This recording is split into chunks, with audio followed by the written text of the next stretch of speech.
I was spending a couple weeks in Montana last year. I had a camper I was living out of, set up on the back of my truck, so I was usually parking on campgrounds or wherever there was public land. This was one of my last days, so I had to start heading back from the direction I came.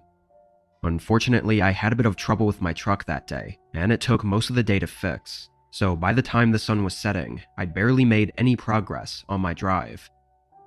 I got a coffee from a gas station and decided to go at least for 2 more hours, then find somewhere to camp out the night. Over the next little bit that I was driving, the road cleared up and was pretty much all to myself. I used an app to find the nearest place I could camp at, and I found a spot that was just off the road on public land. When I got to the turn, it was a thin dirt path that went about a quarter mile into the woods. At the end was a small grass circle surrounded by the woods and nothing else. It was vacant of any other campers. I parked on the end of the circle, facing the exit, then walked around to the camper and got in.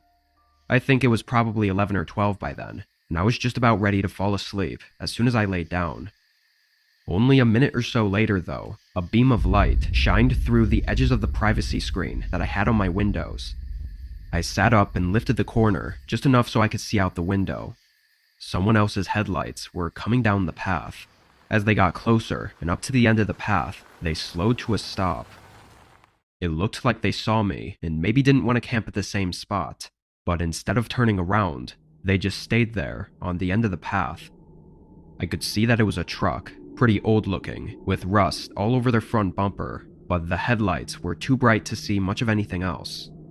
Since they were still on the path, too, their truck was facing directly at me and blocking the whole way out. Something about this felt off.